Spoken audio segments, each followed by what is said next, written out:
Buena tarde para todos nuevamente, bienvenidos, Dios los bendiga. Vamos a continuar hablando sobre este tema de los atributos de Dios y vamos a retomar donde nos habíamos quedado en nuestra sesión pasada.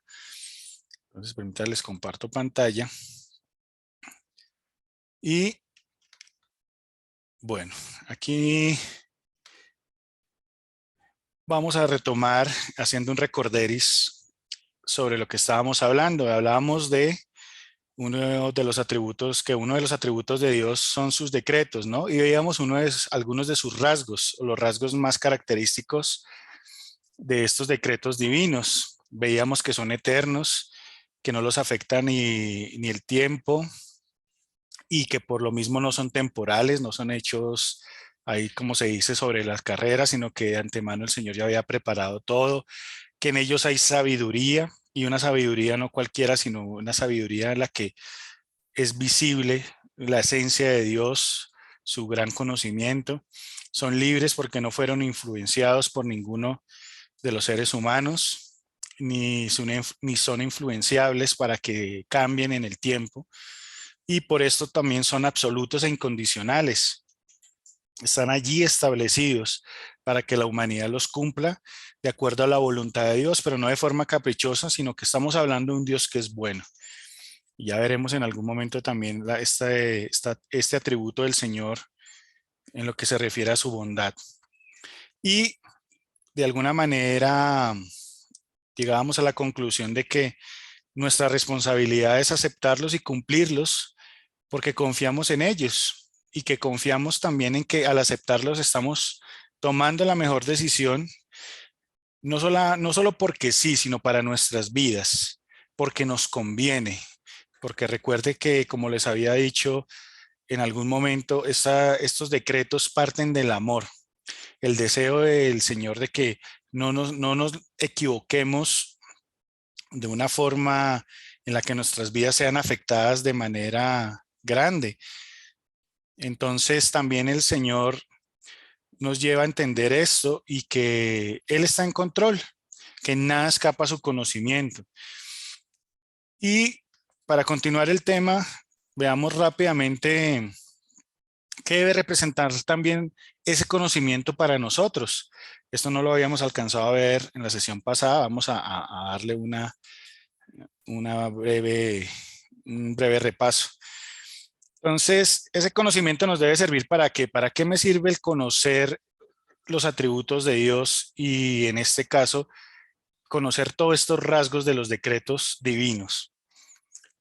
¿De qué manera es aplicable en mi vida en este tiempo para cada uno de nosotros?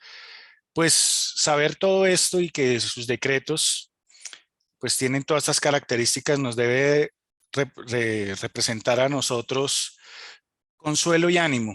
Salmo 103 dice, bien sabe nuestro Dios cómo somos, bien sabe que somos polvo. Y aquí el salmista se refiere a que él entiende que Dios conoce nuestra condición humana, que Dios conoce el hecho de que somos creados del polvo, significa que conoce nuestras debilidades, nuestras fortalezas, conoce esos rasgos humanos que de alguna manera nos hacen vulnerables en algunas condiciones o en algunas situaciones. Pero también Él sabe qué es lo que podamos estar viviendo, pasando o pensando en ciertos momentos de nuestra vida, sobre todo en aquellos momentos donde hay dificultad. Entonces, eso debe traer consuelo y ánimo. Le oramos a un Dios que nos conoce, a un Dios al que no le somos desconocidos, que tiene ese conocimiento de nuestra vida. También el deseo de santificarnos. Salmo 139 dice, Dios mío, mira en el fondo de mi corazón y pon a prueba mis pensamientos. Dime si mi conducta no te agrada y enséñame a vivir como quieres que yo viva. Entonces, cuando sabemos que Dios tiene unos decretos establecidos que son para nuestro bien, pues eso debe también llevarnos a tener un deseo de ser mejor para Él. Por eso aquí el salmista le oraba al Señor con su corazón y le decía, bueno, prueba mis pensamientos, dime si lo estoy haciendo como a ti te agrada o qué debo cambiar. Y esa debe ser nuestra actitud. ¿Por qué? Porque conocemos a un Dios que ha decretado, que ha establecido unas normas que son para nuestra bendición. Y por eso debemos esforzarnos para agradarlo. También debe representar para nosotros esa felicidad por su amor incondicional. Vivimos en un mundo en el que es difícil que cada vez más y más encontrar a gente que ame de una forma incondicional, pero no es ese amor incondicional que nos lleve a, a pensar que sin importar lo que hagamos, Dios nos ama. Sí, ese tipo de amor incondicional no. Se supone que lo conocemos y que cuando le conocemos, pues empezamos a apartarnos de la maldad del pecado. Por supuesto que ahí hay unos condicionales, pero ese amor incondicional se refiere a que Él nos amó primero. Dice la palabra en primero de Juan, para entenderlo un poco mejor, en primera de Juan 4, Dios nos dio muestras de su amor al enviar al mundo a Jesús, su único hijo, para que por medio de él todos nosotros tengamos vida eterna. El verdadero amor no consiste en que nosotros hayamos amado a Dios, sino que Él nos amó y envió a su Hijo para que nosotros fuéramos perdonados por medio de su sacrificio. Entonces ahí lo que vemos, lo que nos dice la palabra es que Él fue el primero el que nos amó. Y por ese amor de Él hacia nosotros, Él nos llevó a conocerle, nos permitió acercarnos a Él. Nos mostró que a pesar de nuestra maldad, su amor fue incondicional para establecer una forma de reconciliar al mundo con Él. No nos puso condiciones. Por supuesto, después de que nos acercamos a Dios y caminamos con Él, decidimos caminar con nuestro Señor Jesús, hay una serie de condiciones que Él nos empieza ya a pedir, pero ese amor previo no tuvo condición. Simplemente su misericordia, su amor, como dice también Juan 3:16, ¿no? Todos lo sabemos, porque de tal manera amó Dios al mundo que dio a su Hijo unigénito para que todo aquel que en él crea no se pierda, mas tenga vida eterna. ¿Le pidió alguna condición al ser humano? No. Entonces, por eso hablamos de incondicionalidad en ese amor previo. También debe representar confianza en nuestra oración. Nos acercamos a un Dios que nos ama también y que, como dice el profeta Isaías 65, dice, antes de que me llamen, yo les responderé. Antes de que terminen de hablar, yo les habré escuchado. Entonces nos acercamos a un Dios que nos escucha, que atiende nuestra oración.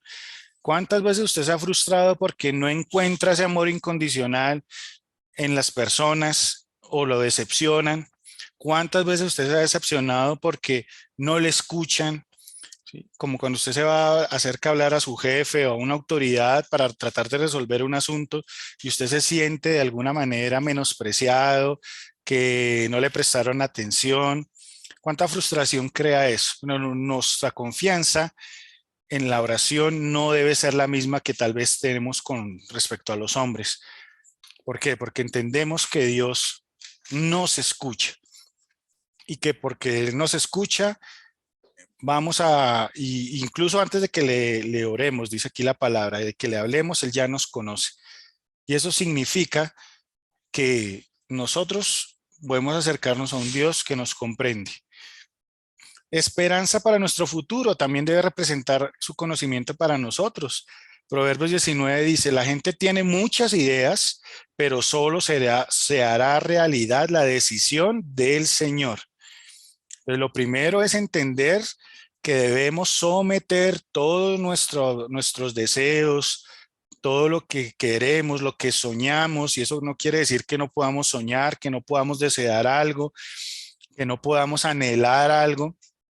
No, pero sí significa que debemos someter, porque se supone que Él es nuestro Dios, nuestro Señor, y si Él es nuestro Dios y nuestro Señor, sometemos a Él nuestra voluntad. Eso es morir a nosotros mismos. Eso es eso es negarnos a nosotros mismos. ¿Por qué? Porque yo no voy a hacer mi voluntad sino la del Señor. Ese viaje que estás planeando, esa decisión importante para cambiar de un trabajo, esa decisión que representa algo importante para tu familia. No es hacer las cosas de manera emocional o impulsiva. y por el camino, ay, Dios proveerá, Dios me bendecirá. No, se trata de ser sensatos también y orar y decirle, Señor, pongo a tus pies este deseo, este anhelo, este sueño, esta meta en el área en la que sea y como sea. Entendiendo lo que dice aquí el proverbista, que tenemos muchas ideas, pero solo será realidad la decisión del Señor. ¿Por qué? Porque Él no, si Él nos niega algo o impide, se nos atraviesa, como se dice coloquialmente, respecto a algo, es porque Él conoce, Él puede, Él sabe qué va a ser conveniente o qué no va a ser conveniente para nosotros. Dice también el verso 23 allí en Proverbios 19 más adelante, me llamó la atención este versículo. Dice, respetar al Señor conduce a la vida. Uno se siente contento y no se preocupa por nada. ¿Cómo reflejo ese respeto? Pues cuando respeto su señorío, como les decía ahorita, cuando someto al Señor en oración, mi voluntad, mis sueños, mis anhelos, mis deseos, las intenciones de mi corazón con respecto a lo que sea o a quien sea, para que Dios me guíe. Ahí estoy respetando el señorío de Él. Y ahí de verdad estoy demostrando que Él es mi Señor porque Él conduce mi vida. ¿Y qué dice aquí el proverbista? Cuando uno respeta al Señor, el respetar al Señor conduce a la vida, ¿ve? Y uno se siente contento, vea, viene el gozo y no se preocupa por nada. La pregunta es, tal vez si hay en tu corazón gozo o ya se ha ido o vives preocupado. Aquí está la respuesta de tal vez por qué estás en esa condición, ni contento ni contenta y preocupado por toda situación. ¿Por qué? Porque tal vez no has respetado el señorío del Señor, valga la redundancia, a la hora de eh, someter tu vida a Él. Y ya con esto pasamos a uno de otro, al siguiente atributo del Señor, la omnisciencia de Dios. ¿Qué significa omnisciencia? Que lo conoce todo. Hebreos 4:13 dice, antes bien todas las cosas están desnudas y abiertas a los ojos de aquel a quien tenemos que dar cuenta. Aquí la palabra empieza a ubicarnos y a decirnos nada hay encubierto para él. Él nunca duerme, dice la palabra. Todas las cosas están desnudas y abiertas a los ojos. Lo que tratemos de encubrir para el Señor no va a representar algo velado. Él lo puede ver con claridad. No importa de qué manera lo tratemos de ocultar. Salmo 139 dice, Dios mío, tú me conoces muy bien, sabes todo acerca de mí, sabes cuando me siento y cuando me levanto. Aunque estés lejos de ti, me lees los pensamientos, sabes lo que hago y lo que no hago. No hay nada que no sepas. Todavía no he dicho nada y tú ya sabes qué diré. Me tienes rodeado por completo. Estoy bajo tu control. Yo no alcanzo a comprender tu admirable conocimiento. Queda fuera de mi alcance. Y aquí debemos examinar y evaluar varios aspectos de lo que dice el salmista. Lo primero es que reconoce que el Señor conoce sus pasos. Y eso es importante que todo cristiano lo tenga claro. Si esto muchos cristianos lo tuvieran claro las 24 horas del día, créame que viviríamos con un cristianismo más sensato, más apegado a la santidad. Realmente viviríamos buscando estar separados para Él, entendiendo que estar separados es sinónimo de santidad. Nos reservamos para Él porque conoce mis pasos. Pero hay gente que obra de unas maneras en las que piensa que Dios de alguna forma no reconoce o no se va a dar cuenta de esos pasos, de esas andanzas.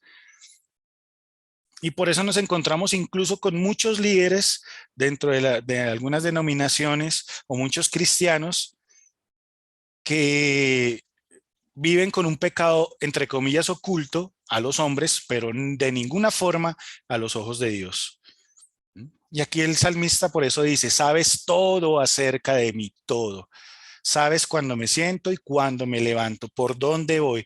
El Señor sabe de tu vida. El Señor conoce ese pecado que para la gente es oculto de ti. El Señor lo conoce, lo ve con claridad. Para él no es algo desconocido. Entonces, ahí es donde debemos empezar a reflexionar y entender que ante él, como decía eh, el, el apóstol en Hebreos, todas las cosas están desnudas y abiertas a sus ojos. Estamos desnudos ante él. ¿De qué manera podemos ocultar algo? ¿Mm? También dice aquí el salmista, aunque esté lejos de ti, me lees los pensamientos. Y ese lejos de ti puede representar ¿qué? Una persona que se ha distanciado de los caminos de Dios, una persona que se ha alejado de su palabra, una persona que tal vez está distraída por lo cotidiano de la vida, sea su trabajo, sean cosas de una u otra manera en las que el mundo nos envuelve y nos lleva a estar lejos del Señor. Ese lejos de ti también es cuando no estoy en una congregación, sino estoy en la semana haciendo a diario lo mío, lo que normalmente tú y yo hacemos. Cuando vas al trabajo, cuando estás en tu casa, cuando estás en la noche allí viendo televisión, cuando estás al frente de tu computador, cuando estás al frente de tu celular, etcétera, etcétera, etcétera. Allí, aunque esté lejos de ti, aunque no estemos ahí cerca del Señor en ese momento, Él está leyendo nuestros pensamientos. Él nos conoce. Nada más secreto para un ser humano delante de otro ser humano que sus pensamientos, pero para Dios es algo claro, contundente. La pregunta es, ¿qué piensas tú? ¿Qué cavilas tú en tus pensamientos? ¿Qué permites tú en tus pensamientos respecto a muchas situaciones o a otras personas? ¿Mm? Tal vez no dices la vulgaridad con tu boca, pero sí la tienes en tu pensamiento. Tal vez el odio no lo reflejas porque de pronto actúas con hipocresía, pero el Señor se está viendo la manera en que estás pensando. ¿Mm? Todo eso es lo que debemos reflexionar y por qué es importante entender la omnisciencia del Señor, saber a quién le estamos sirviendo. Dice aquí el salmista, sabes lo que hago y lo que no hago. Él conoce tus obras, el porqué de tus obras, cuándo las estás haciendo para que los demás las vean, cuándo lo haces de verdad, de una forma desinteresada. Por eso dice también la palabra, si vas a dar una ofrenda que no sepa tu mano derecha lo que da tu izquierda o viceversa. ¿Por qué estoy dando? ¿Cuáles son las intenciones de esas obras y de qué forma nacen en mi corazón? ¿Qué es lo que estoy buscando? ¿Reconocimiento o de verdad honrar a Dios? Él conoce esas obras que tú haces en lo secreto, cuando nadie te ve. Entonces, como les decía ahorita, si esto lo tuviéramos claro y de ahí por qué es tan importante reconocer, como les decía también hace algún tiempo, la sustancia, el tipo de Dios al que estamos sirviendo, que es único, que es lo primero que hablábamos de esos atributos. Conoce mis palabras. Dice el salmista, no hay nada que no sepas. Todavía no he dicho nada y tú ya sabes qué diré. Me tienes rodeado por completo. ¿Cuál es la forma en que te expresas? Y ojo, porque también la palabra dice, ¿no? Que de toda palabra que el hombre hablare, de ella dará cuenta. Y a veces uno encuentra con hermanos que tienen un vocabulario en el que es evidente que han olvidado de quién son hijos. Entonces, si alguna vez usted ha tenido la oportunidad de escuchar hablar a un hijo de la realeza, no sé, en Inglaterra o en estos países donde todavía hay monarquía, ustedes ven la educación, la forma en que han sido formados estos hijos de estos reyes, y usted puede notar en su forma de expresarse, en su carácter, que hay una educación, que hay un respeto, que ellos representan porque ellos lo tienen claro y así se lo inculcan desde pequeños. Ustedes representan esta monarquía, representan este estado, representan esta familia que tiene una trayectoria o un historial de reyes y que eso implica que ustedes no puedan ni quieran ser como los demás. Ustedes tienen que ser diferentes. Ahora la pregunta es, ¿de qué forma ustedes se esfuerzan por ser diferentes a los del mundo si ustedes siguen hablando igual que los del mundo? Si ustedes y yo seguimos hablando y expresándonos como le decía Job a la esposa, ¿no? Cuando, cuando Job estaba afrontando esta situación difícil y esta prueba, le, le habla tal vez con ira y le dice, Job, todavía mantienes tu integridad, maldice a Dios y muérete. ¿Y cómo le reprocha a Job? Le dice, como cualquiera de las mujeres fatuas, como cualquiera de esas mujeres que no tienen conocimiento de Dios, has hablado. Y así hay muchos. Tal vez es tu caso, y aquí es un llamado de atención del Señor, donde debemos recordar que Él conoce nuestras palabras, que Él conoce nuestra forma de expresarnos. Y ahí es donde el Señor nos dice, tú debes comportarte de acuerdo a mi reino, de acuerdo al nivel en el que estás. Es muy fácil gritar en la iglesia, amén, cuando nos dicen ustedes son reyes y sacerdotes, amén. Pero eso no es simplemente gritarlo, sino entenderlo y comprenderlo. Yo muchas veces he tenido también ganas de responder unas cuantas cosas en Twitter o en YouTube o expresarme de cierta manera en las redes sociales cuando hay una injusticia, cuando alguien habla en contra de la iglesia, del cristianismo o cualquier otro tema. Yo sé que a ustedes les ha pasado, pero créanme que algo que el Señor me dice es, no lo hagas porque tú eres mi hijo. Tú no puedes ir a escribir como habla cualquiera. Tú no puedes ir a expresarte, tú no puedes ir a expresar una burla, el enojo tuyo o el querer hacer sentir tus razones en este tipo de redes. Yo no te he llamado a eso, yo te he llamado para que extiendas mi reino, para que seas un representante mío. Y en algún momento es difícil contenerse, pero después más adelante reflexiono y lo entiendo. Y entiendo por qué el Señor me hace detenerme en este sentido.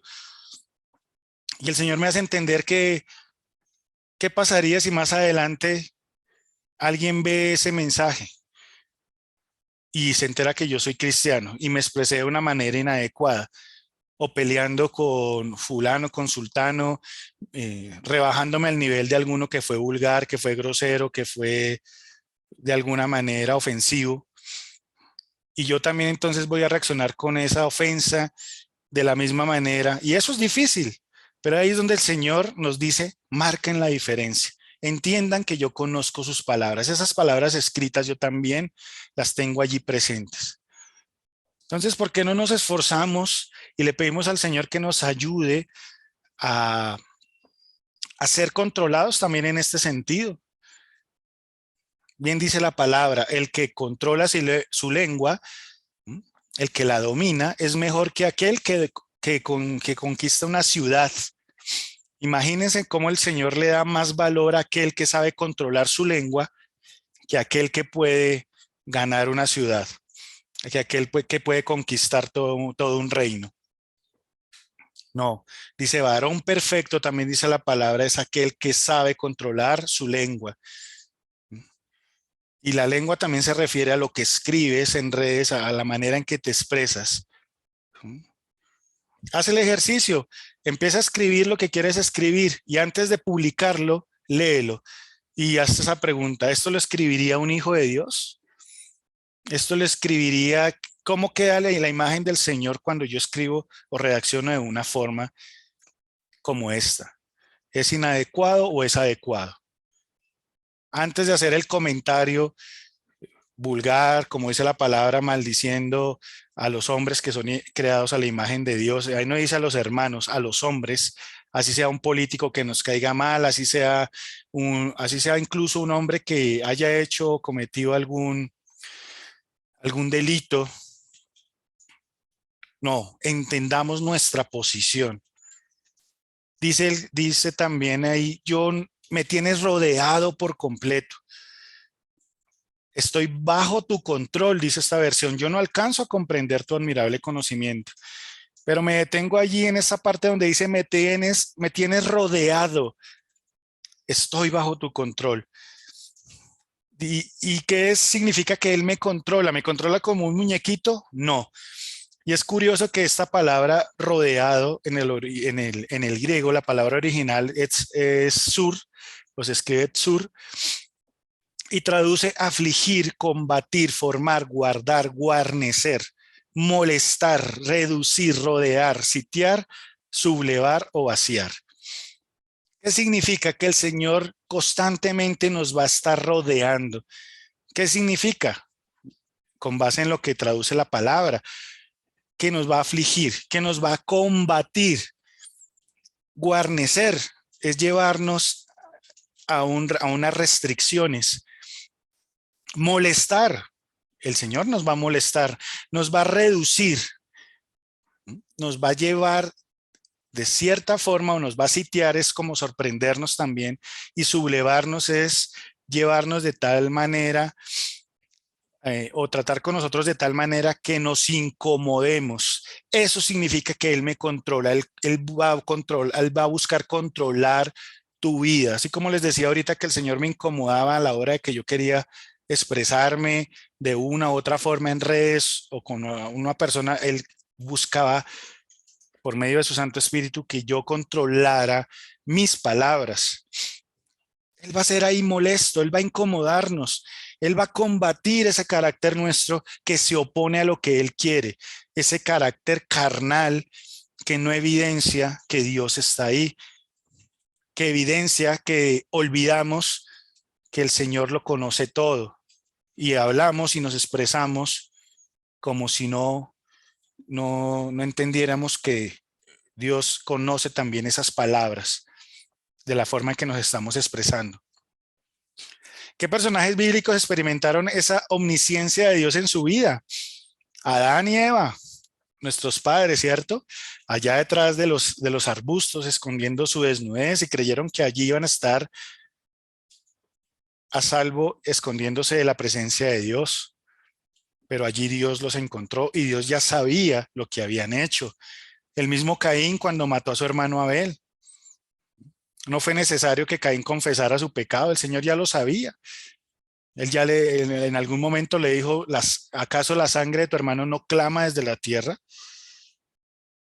Entonces Caín entendió que le servía un Dios omnisciente, que todo lo sabía. Sara, cuando el ángel del Señor le dijo, de aquí a un año vas a tener un hijo, se lo estaba diciendo a Abraham y ella en la tienda se rió. Y dijo, pues eso sería muy agradable, pero yo ya soy muy viejita y se rió. Y el ángel le reprochó, le dijo, así tu esposa se ría. Y Sara al verse sorprendida y al verse evidenciada, lo negó. Pero el Señor le dijo, no, es cierto que te has reído, aunque ella lo negara. Acán, cuando estaban conquistando la tierra prometida, y el Señor iban a pelear contra un pueblo que aparentemente no era muy grande, incluso con cierta altivez algunos de los soldados dijeron, no, ya fuimos a reconocer la tierra, no necesitamos sino unos 2,000 o 3,000 soldados a lo mucho.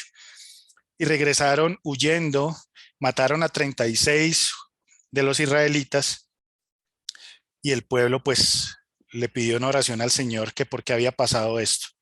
Y entendieron que había sucedido, ¿por qué? Por el pecado de un hombre, de Acán, que había escondido en su tienda y el Señor se lo mostró allí a Josué, se lo mostró y descubrieron su pecado y él tuvo que reconocer y pagó una consecuencia porque su familia fue destruida, fue quemada, el juicio de Dios vino a su vida. Pero por más que lo escondió en su tienda, allí el Señor trajo el juicio y para los ojos de Dios el pecado estaba allí claro.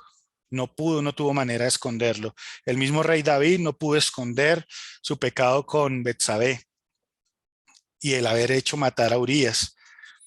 El mismo Pedro descubrió la omnisciencia del Señor cuando en un en un ataque de emocionalismo le dijo, Señor, yo iré contigo a donde sea, aunque te mataren contigo, yo voy a morir. Y mejor dicho, declaró allí su amor incondicional aparentemente. Pero en su omnisciencia el Señor que le dijo, Pedro, antes de que cante el gallo, me vas a negar 3 veces. Entonces, si nos damos cuenta, ese es el Dios al que servimos, un Dios que lo conoce todo. La pregunta es, ¿por qué tratas de esconderle a Dios lo que para Dios es tan claro y evidente?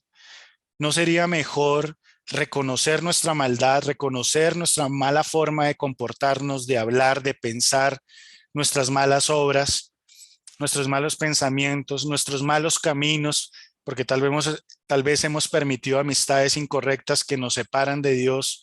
Y recuerde también la palabra que dice, las malas conversaciones corrompen las buenas costumbres. Entonces, ¿por qué no más bien reconocer eso en nuestra oración y estar tranquilos delante de Dios, entendiendo que Él conoce todo de nosotros? Y le aseguro que viviremos un cristianismo más tranquilo y mucho más transparente, y tendremos una mejor relación con el Señor. Porque como decía también David mientras escondió su pecado, mis huesos envejecieron. Él sentía que había algo que lo afligía en su alma, y era saber que no tenía una relación con Dios pura, limpia, sin mancha, porque pues él pretendía creer que estaba escondiéndole algo a Dios, pero para Dios ya era evidente su pecado, simplemente que él tenía que confesarlo, y Dios le tuvo paciencia, pero esa paciencia también terminó. Algo que también está ligado a esa omnisciencia es su presciencia, no presencia, sino presciencia.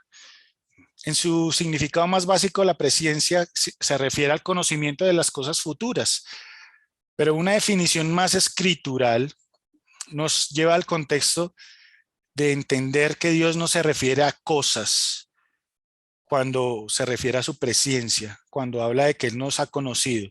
Él se refiere a personas.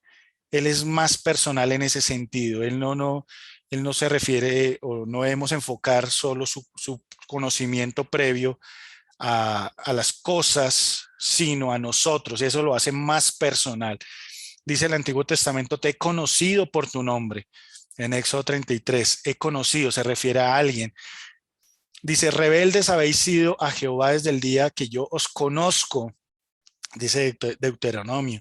Antes de que te formase en el vientre, te conocí. Miren cómo está hablando de un conocimiento previo, pero de alguien.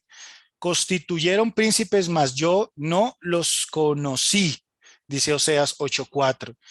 A vosotros solamente he conocido de todas las familias de la tierra, a vosotros, a ustedes, no a sus cosas. En estos pasajes, conoció significa amado o designado. Entonces empecemos a entender que esa definición escritural nos enfoca más a un amor, a un conocimiento personal. En el Nuevo Testamento Dios dice en su palabra, en Romanos 8, porque a los que antes conoció, también los predestinó para que sean hechos conforme a la imagen de su Hijo, para que Él sea el primogénito entre muchos hermanos. Y a los que predestinó también los llamó, y a los que llamó también los justificó, y a los que justificó también los glorificó. Y empezamos a darnos cuenta de cómo empieza a ser un Dios cada vez más personal. Primera de Pedro, a los expatriados, se refiere ahí el apóstol de la dispersión en el Ponto, Galicia, Capadocia, Asia y Bitinia, elegidos según el previo conocimiento de Dios Padre por la obra santificadora del Espíritu, para obedecer a Jesucristo y ser rociados con su sangre, que la gracia y la paz os sean multiplicados. Entonces aquí nos empezamos a dar cuenta de cómo el Señor se refiere a que su presencia está dirigida a los hombres, aquellos que Él ha elegido. Y esto lo vamos a ver en la próxima sesión un poco más a fondo, para que entendamos un concepto que por allí ha estado vigente en muchos, y es creer que Dios nos predestinó, nos eligió porque Él ya conocía que íbamos a aceptarlo. Y esto en parte puede ser verdad, pero a la luz de la palabra, esto tiene una explicación mucho más, a la luz de la palabra, más escritural, por decirlo así, mucho más definida. Entonces, quiero que oremos, que dispongamos este tiempo y que reconozcamos que el Señor es nuestro Dios, que Él quiere que nos acerquemos a Él, pero entendiendo que Él nos conoce. Entonces, hablemos ahí con el Señor en este par de minuticos que nos quedan. Amado Señor, te damos gracias por este tiempo y por tu palabra, Señor. Hoy entendemos que eres un Dios omnisciente, que lo conoces todo, Señor mío, que conoces nuestros caminos, que conoces nuestras obras, nuestros pasos, hacia dónde nos hemos dirigido. Tal vez muchas veces entendiendo que son caminos que no están cerca siquiera de ti, pero tú conoces esos pasos. Tu palabra dice que tus ojos están atentos a tus hijos, a los justos. Por eso tú nos conoces, también conoces aún de lejos nuestros pensamientos, nuestras obras, nuestras palabras, la forma en que nos expresamos, nos comportamos. Hoy te pedimos perdón, Señor mío, porque muchas veces esa forma de expresarnos no ha sido coherente con ese Dios que nos invita a que nos comportemos como tus hijos. Ayúdanos, Señor. Lávanos con tu sangre. Lava nuestros pensamientos, nuestras obras, nuestras palabras y llévanos a ser dignos hijos tuyos, Señor mío. Que no simplemente gritemos de una forma emocional cuando nos digan que somos reyes y sacerdotes, sino que de verdad lo entendamos y que eso implica que nuestro comportamiento sea digno y que sea de acuerdo a esa noble causa que tú nos has puesto, Señor mío, a ese nivel al que tú nos has puesto. Ayúdanos realmente a ser sacerdotes y reyes, que demos ejemplo en donde sea y con quien sea, Señor mío. Que aún antes de expresarnos contemos con tu aprobación o con tu desaprobación para detener también nuestras palabras o aún esas formas de expresarnos cuando escribimos en redes sociales o nos expresamos con otras personas. Ayúdanos, Señor mío, a ser dignos hijos tuyos y que podamos reflejar que tú vives en nosotros, que tú eres nuestro Señor, que te respetamos y que por ello no hacemos lo que queremos, sino que nos comportamos de acuerdo al Rey de Reyes y al Señor de Señores. Y entendiendo que tenemos vestiduras que han sido lavadas por la sangre de nuestro Señor Jesús. Gracias por cada vida y cada persona que haya escuchado esta charla, que se haga viva esta palabra en sus vidas y que podamos poner por obra. Te damos la gloria y la honra y te alabamos en el nombre de Cristo Jesús. Gracias, Señor. Amén.